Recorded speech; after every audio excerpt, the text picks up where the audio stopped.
Salut à vous qui êtes avec nous à la bibliothèque de Saint-Donat. Allô? Plus fort, j'ai rien entendu, ça va?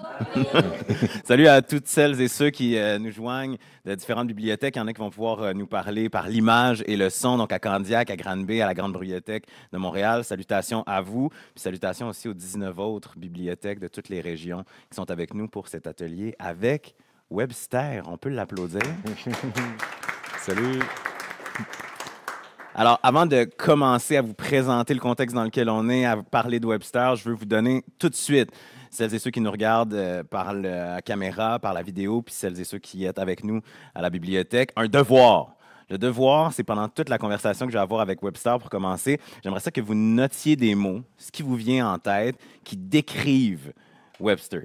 Fait que ça peut être physique, ça peut être psychologique, ça peut être une perception. Bref, il faut juste que vous notiez ces affaires-là. Vous allez le voir, là, vous pouvez faire ça ici, dans le petit carré jaune-vert. Je suis semi-daltonien, fait que je suis pas sûr, mais on va dire vert, qui est sur la feuille de l'atelier d'aujourd'hui. Ça marche?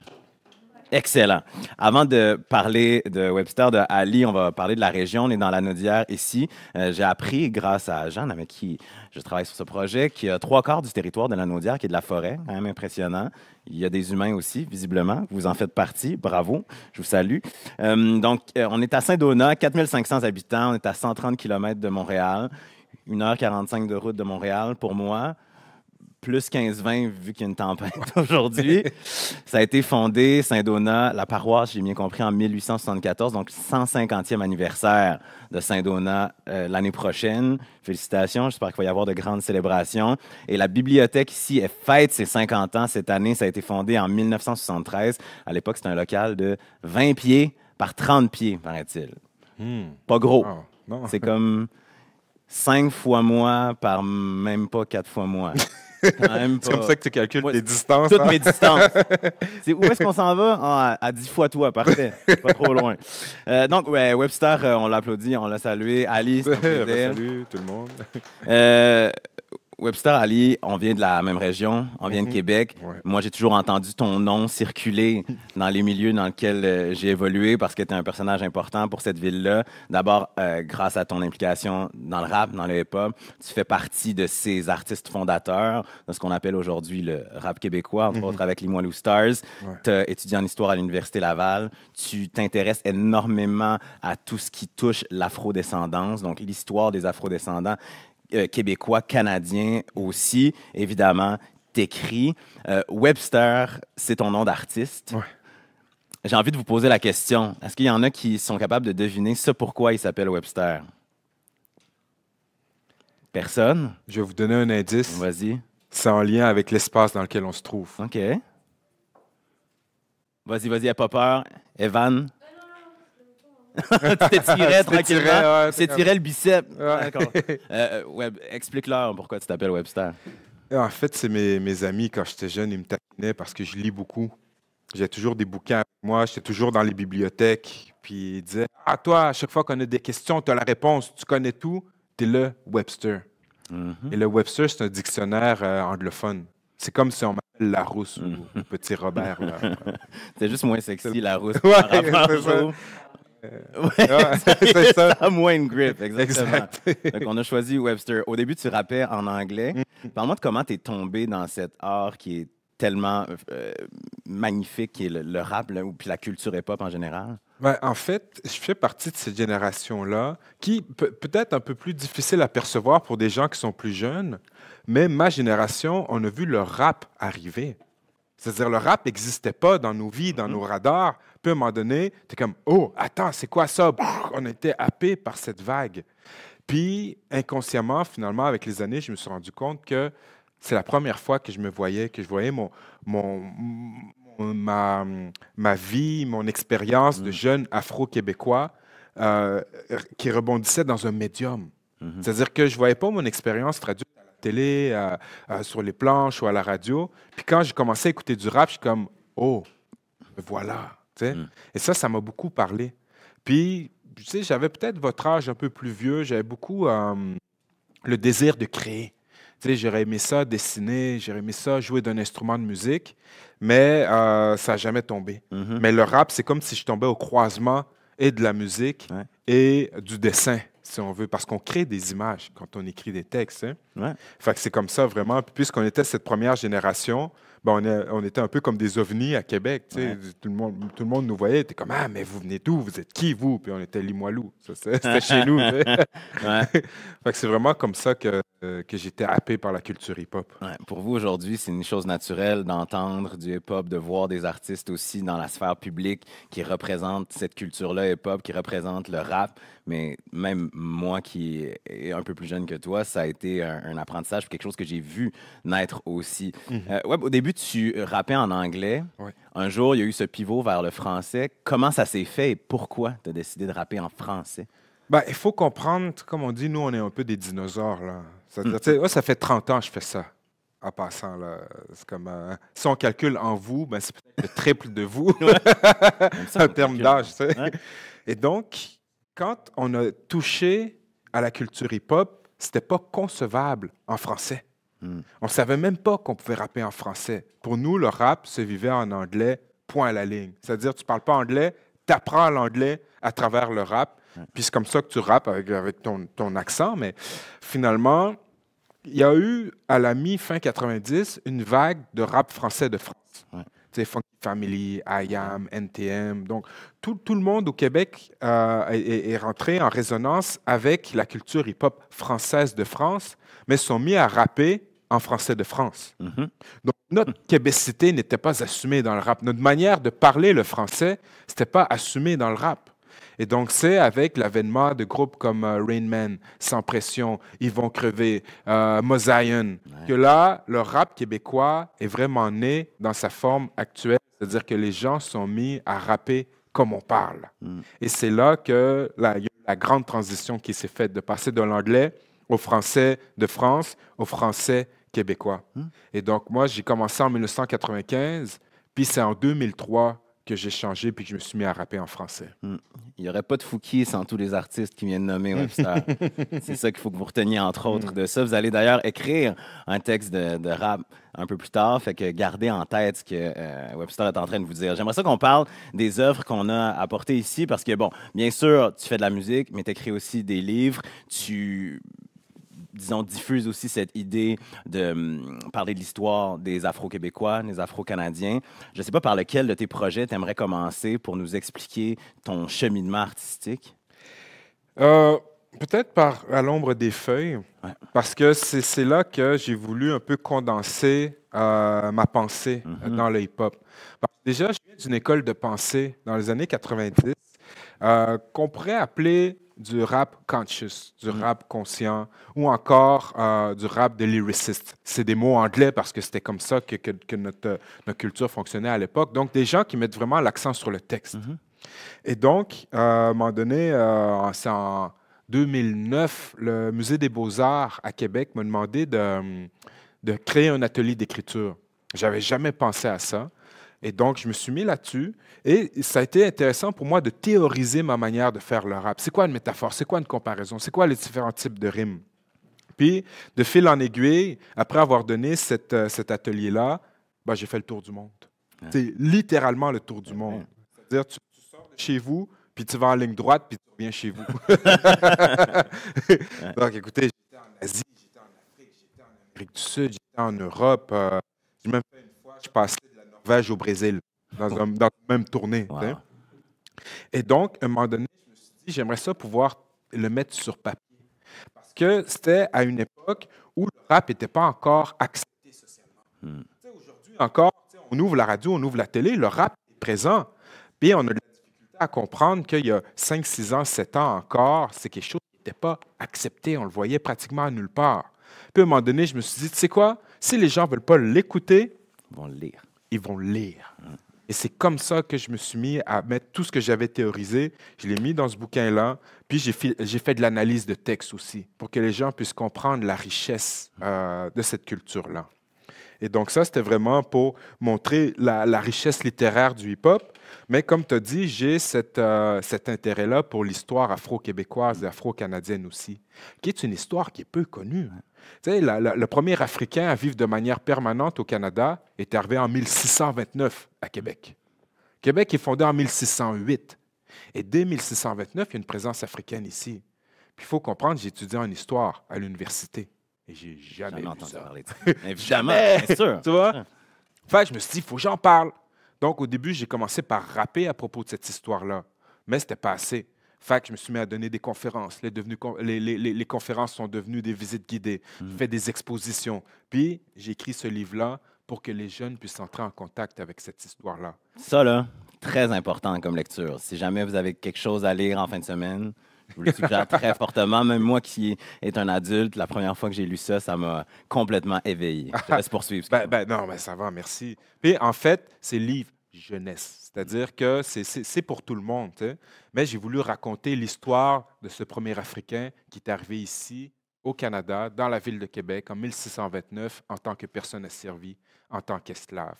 Et donc, c'est un de mes moyens que j'ai fait pour pouvoir mieux diffuser cette histoire-là. Puis, si vous remarquez, ben, c'est écrit en vers. C'est écrit en rap. Parce que c'est comme ça que je sais écrire. Tu sais, je voulais écrire, admettons, en prose. Là. Il était une fois, mais il n'y a rien d'autre qui sortait après ça. Tu sais. Mais quand j'écris en texte de rap, ben là, je suis capable d'aller chercher des métaphores, des comparaisons. Je suis capable d'aller chercher les images. Mais sinon, j'ai plus de difficultés. Fait que finalement, c'est une chanson que vous pouvez lire. Vous pouvez lire le livre avec un beat derrière, puis vous allez le rapper. Ça va fonctionner. Ouais. Puis parlons de la musique, finalement, puisqu'il y a plusieurs projets que tu as sortis. Bon, moi, évidemment, Le Vieux de la Montagne, c'est un album que j'ai beaucoup écouté. Qu'est-ce que tu cherches dans la musique quand tu crées? Qu'est-ce que tu veux communiquer?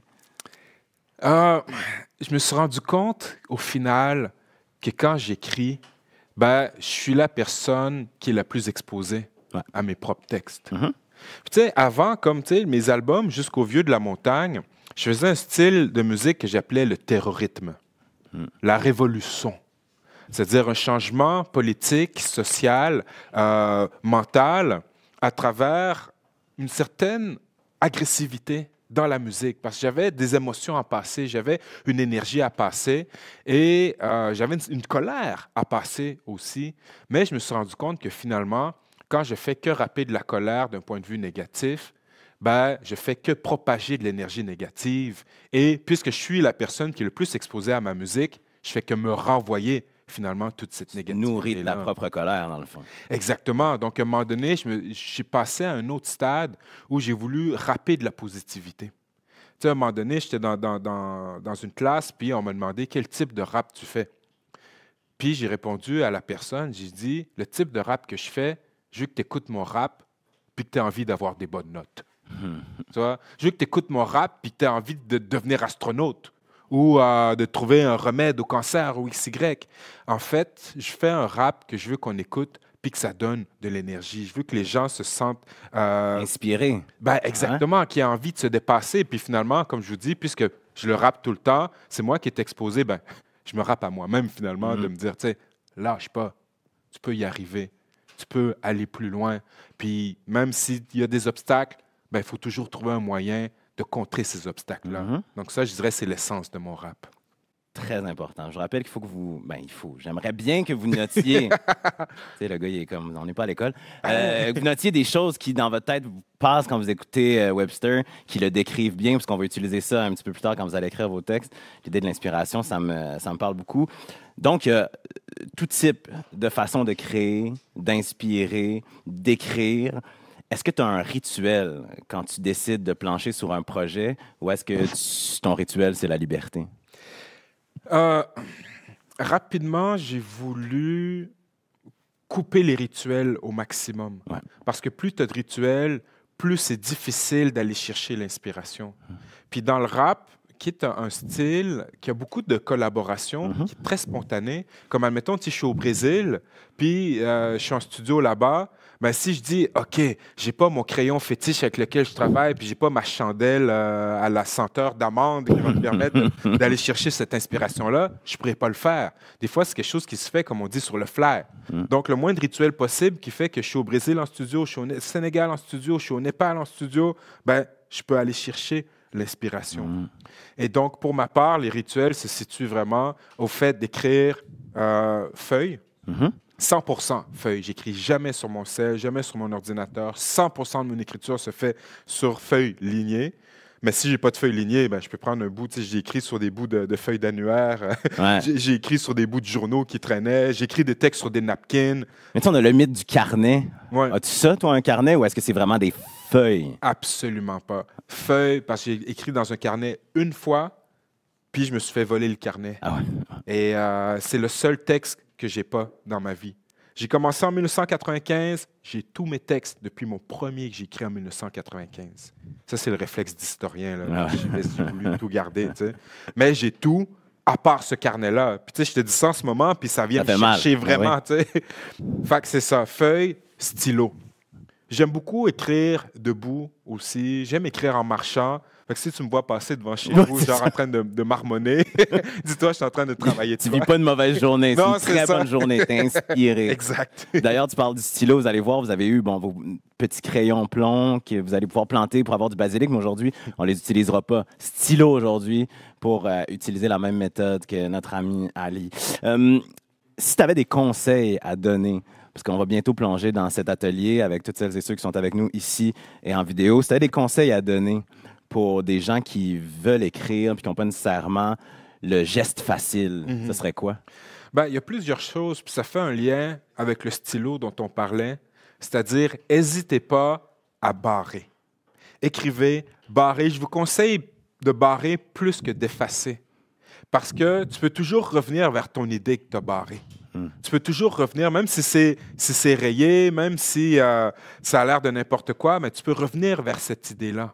Et ça permet de voir le chemin que tu as traversé aussi. Si vous voyez mes feuilles, il y a des ratures partout. Et c'est comme ça que j'écris. Donc, déjà, de garder les idées, c'est une chose. Deuxièmement, ce que j'ai envie de vous dire, c'est qu'il faut se nourrir. Je ne parle pas de repas, là. On est dans une bibliothèque, lisez. Et je ne vous dis pas nécessairement de lire l'encyclopédie. Vous pouvez lire n'importe quoi. Vous aimez, admettons, les mangas, ben lisez des mangas. Mais plus vous rentrez d'informations, plus vous pouvez en sortir. Et ça vaut pour les livres, mais ça vaut pour les films, pour les documentaires, pour de l'art, pour des musées. N'importe quoi qui peut rentrer dans votre tête, vous pouvez le sortir. Sortez dehors, allez marcher dans le bois. La forêt peut vous inspirer aussi. En fait, tout ça devient finalement des points d'ancrage à propos desquels vous pouvez faire des métaphores, des comparaisons, des rimes. Et pour moi, c'est ça. Plus on garde l'esprit ouvert, plus on peut rentrer de choses, plus on peut en ressortir. En terminant, j'ai vu cette semaine l'annonce d'un spectacle, en fait de plusieurs spectacles qui vont avoir lieu un peu partout dans le monde, de Nas et de Wu-Tang. Je sais que ce sont deux artistes qui t'ont beaucoup inspiré. Puis j'imagine qu'il y a des gens qui nous regardent en ce moment, qui sont avec nous, qui aiment savoir ce que tu écoutes aussi, ce qui t'a inspiré, toi, artistiquement. Tu peux me parler de Nas puis de Wu-Tang, mais qu'est-ce qui t'a inspiré? Puis qu'est-ce qui continue de t'inspirer artistiquement aussi? Ben, déjà, les billets sont sortis hier. Ouais. J'ai acheté mes billets. Yes. Pour moi, puis tu sais, je parlais à ma conjointe qui ne connaît pas la culture hip-hop, puis j'essaie de faire comprendre l'importance que ces gens ont joué pour moi. Parce que quand on me demande de nommer deux influences, ben c'est Nas et Wu-Tang. Donc, pour être clair, le Wu-Tang, un collectif de rap, de hip-hop de la côte Est, de New York. Nas, qui est probablement un nom que vous avez déjà entendu. Son album Illmatic est un classique. Ouais, c'est le plus grand album classique, probablement du rap en général. Ouais. Donc, ce sont des artistes qui viennent de la côte Est, de New York, puis qui ont inspiré beaucoup d'autres artistes. Je te laisse poursuivre. Oui, puis qui sont des gens qui m'ont permis d'assumer mon intellectualisme dans le rap. Parce que ce sont des gens, quand je vous parlais d'une école de pensée liée au texte, liée à la profondeur du texte, ben, ce sont des piliers de ce mouvement-là. Et eux m'ont permis vraiment d'assumer cet élément-là. Puis le fait de rapper à propos de l'histoire, de la philosophie, des arts martiaux ou XY, ben, c'était correct. Et c'est eux qui l'ont permis. Sinon, quand je parlais de garder l'esprit ouvert, ben, je n'ai pas été qu'inspiré par du rap. Ouais. J'ai été beaucoup inspiré par Miles Davis aussi, le trompettiste de jazz. En ce moment, je suis beaucoup sur John Coltrane, qui m'inspire beaucoup aussi. Et récemment, un qui m'a beaucoup inspiré, puis que je n'avais pas nécessairement réalisé comment il m'avait inspiré, c'est Bob Marley. Ouais. Et l'artiste reggae, l'artiste jamaïcain, qu'à un moment donné, une chanson qui passait, puis je connaissais tous les textes. Puis la prochaine chanson, je connaissais tous les textes. Je suis comme, ah, OK, tu as eu plus d'influence sur mon parcours que je m'imaginais, tu sais. Ouais. Donc, c'est vraiment, tu sais, le jazz, le reggae m'ont beaucoup inspiré aussi dans mon développement artistique. Et le soul aussi, Curtis Mayfield, Isaac Hayes. Et qui a une filiation directe avec le hip-hop. Ouais. C'est-à-dire que le jazz et le soul ont fait naître le mouvement hip-hop. Finalement, ce sont les mêmes thématiques, ce sont les mêmes enjeux, mais qui sont habillés d'un point de vue vestimentaire ou musical différent, et c'est ancré dans l'époque. Mais ce sont les mêmes gens. Tu sais, les gens qui font du rap aujourd'hui, ben, il y a 50 ans, auraient fait du jazz. Tu sais. Absolument. Ouais. Webster, on peut l'applaudir? Ouais, merci. On pourra poursuivre cette conversation un peu plus tard. En m'en venant ici, j'ai écouté la discographie de De La Soul qui va arriver sur les plateformes d'écoute en ligne, mais on s'en parle plus tard. Ouais. Est-ce qu'il y en a qui auraient des questions ici ou des gens peut-être dans le chat qui peuvent écrire à Jeanne qui est là pour prendre des questions ou celles et ceux qui sont en vidéo? Si vous avez des questions, levez votre main. On va les prendre, ça va nous faire plaisir. Ici, pour les gens qui sont dans la salle, on a un micro si jamais vous avez des questions. Sinon, ben, on va poursuivre l'activité. J'aimerais ça que Webster nous dise en quelques phrases, c'est quoi sa définition du rap? Juste pour des gens qui ne connaîtraient pas ça du tout, là, qui viendraient de la planète Mars. Là, Oui, juste une petite idée. tout à fait. Donc, rap, en fait, ça serait un acronyme qui veut dire Rhythm and Poetry. Rythme et poésie. Et le rap, c'est un des éléments qui fait partie de la culture hip-hop. Quand on parle de la musique, on peut parler de rap ou de hip-hop, mais c'est une culture qui est beaucoup plus large, dans laquelle on retrouve le DJing, avec les tables tournantes, le breaking, qui est qu'on appelle aussi le breakdance, la danse. Il y a aussi le graffiti, le graph. Et tous ces éléments-là sont donc des articulations du mouvement hip-hop, mais de différentes manières. Donc, la danse, ben, c'est le corps qui exprime le hip-hop. Le graffiti, c'est une expression visuelle du hip-hop. Le DJing et le rap, c'est une expression auditive, une expression musicale et littéraire de cette culture-là. C'est intéressant aussi parce qu'aujourd'hui, maintenant, c'est les rappeurs qu'on met de l'avant. Ce sont les gens qui se déposent sur le micro, mais à l'époque, quand le mouvement a commencé, puis tu diras si je me trompe, c'était les DJ, les vedettes. C'était les gens qui réussissaient à prendre les vinyles, à faire la musique. Puis après ça, les MCs, ceux qui étaient au micro, venaient sublimer leur travail. Est-ce qu'on a la question, finalement, de tantôt? Ah, mais on en a une ici, par exemple. On en a une ici? Oui. Oui. Très bien. Caroline va venir te voir. On peut exprimer le rap d'une autre façon qu'en chantant, c'est ça que tu es... Ah, c'est une bonne question. En fait, on peut exprimer la culture hip-hop d'une autre manière qu'en chantant. Le rap s'exprime en chantant ou en l'écrivant. Donc, c'est vraiment l'aspect musical et littéraire. Donc, quand c'est l'un ou l'autre, on parle vraiment de rap, mais sinon, la culture hip-hop, en général, peut s'exprimer, comme je disais, avec le graffiti, de manière visuelle, avec le corps, la manière de danser, etc. Ouais. On aura la chance, de toute façon, tout autant au cours, c'est-à-dire de l'atelier, de prendre des questions. Fait que si vous en avez, soyez jamais gênés, levez votre main. Vous pouvez écrire sur le chat aussi à Jeanne, qui est là. Puis vous pouvez nous écrire ou lever la main pour celles et ceux qui sont en vidéo avec nous. Moi, je vais céder ma place très gentiment à notre médiatrice culturelle, Caroline Barbère, qui va venir commencer l'atelier avec Webster, qu'on peut applaudir une dernière fois. Bravo! Merci. Nicolas Ouellet, on applaudit.